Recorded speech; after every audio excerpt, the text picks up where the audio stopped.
রাজাকার নই, আমার শিক্ষার্থী ভাই বোন রাজাকার নয়। অতএব আপনারা যে ধৃষ্টতা দেখিয়েছেন, এই ধৃষ্টতা আপনারা তুলে নেবেন। অনধিক বিলম্বে নিঃশর্ত ক্ষমা চাই। যদি আপনারা ক্ষমা না করে, আপনাদের বক্তব্য যদি আপনারা এক্সপান্স না করেন, এই দাবানল গণভবনে পৌঁছে যাবে। জবাব চাই দিতে হবে। প্রধানমন্ত্রীর বক্তব্য রাজাকারের ত্যাগ আমরা চাই না, কারণ আমরা রাজাকার নই, আমরা সাধারণ বাংলাদেশের রাজাকার কে বলেছেন? এর সুনির্দিষ্ট কোনো অভিযোগ আছে কিনা আপনাদের কাছে? গতকালকে মাননীয় প্রধানমন্ত্রী তিনি একটি সংবাদ সম্মেলনে তিনি একটি কথা যেটি বলেছেন সেটি হচ্ছে সাধারণ শিক্ষার্থীদেরকে তিনি রাজাকার হিসেবে ট্রিট করেছেন। সেই ট্রিট করার ফলে আসলে সাধারণ শিক্ষার্থীরা ক্ষোভে ফুঁসে উঠেছে এবং সেই ক্ষোভটি আমাদেরকে প্রভাবিত করেছে। এবং অভিভাবকের জায়গা থেকে ঢাকা বিশ্ববিদ্যালয়ের সাবেক শিক্ষার্থী হিসেবে আমি এখানে ঢাবির ক্যাম্পাসে এসেছি, রাজু ভাস্করের বাংলাদেশে এসেছি, তাদের সাথে আন্দোলনে একাত্মতা প্রকাশ করতে এসেছি। একজন মুক্তিযোদ্ধার যে সুবিধাটা কোন জেনারেশন পর্যন্ত পাওয়া উচিত? সেটি অবশ্যই তার ছেলে মেয়ে পর্যন্ত আসলে সীমাবদ্ধতা থাকা উচিত। আসলে এরপরে আসলে মানা সম্ভব না। আপনারা দেখেছেন এই কোটা সংস্কার আন্দোলনে যদি একটু পিছনে তাকায় 2018 সালে যে কোটা সংস্কার আন্দোলন হয়েছে, সেখানে আমরা মূলত চেয়েছিলাম কোটা সংস্কার। আমরা সেখানে কোটাকে বাতিল করতে চাইনি, কিন্তু একজন প্রধানমন্ত্রী যখন শপথ করে তখন তিনি এই শপথ করেন যে সে কখনো রাগে এবং ক্ষোভের বশত কোনো সিদ্ধান্ত নেবেন না।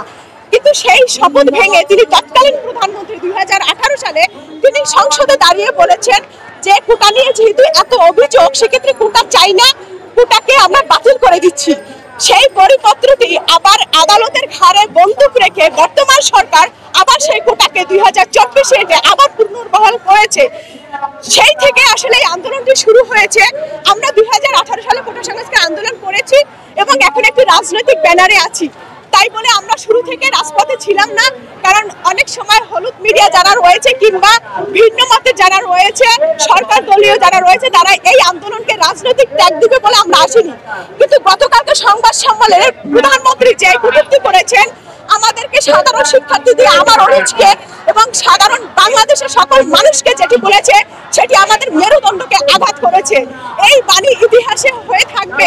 উনি কোনোভাবেই একটা রাষ্ট্রকে দুই ভাগ করতে পারে না। উনি রাষ্ট্র এবং ক্ষমতাসীন দলকে এককভাবে নিয়েছে, সাধারণ শিক্ষার্থী এবং আম জনতাকে রাজাকার বলে ট্যাগ দিয়েছে।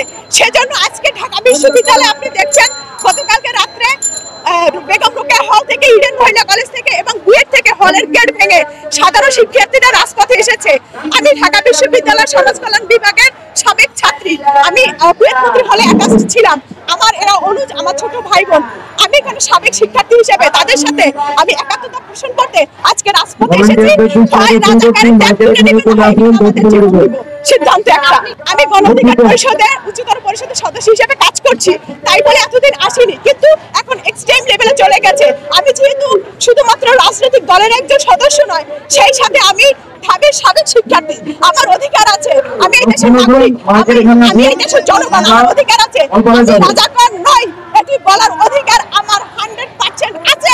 তাই আমি এখানে এসেছি আপনাদেরকে জানাতে চাই, আমি রাজাকার নই, আমার শিক্ষার্থী ভাই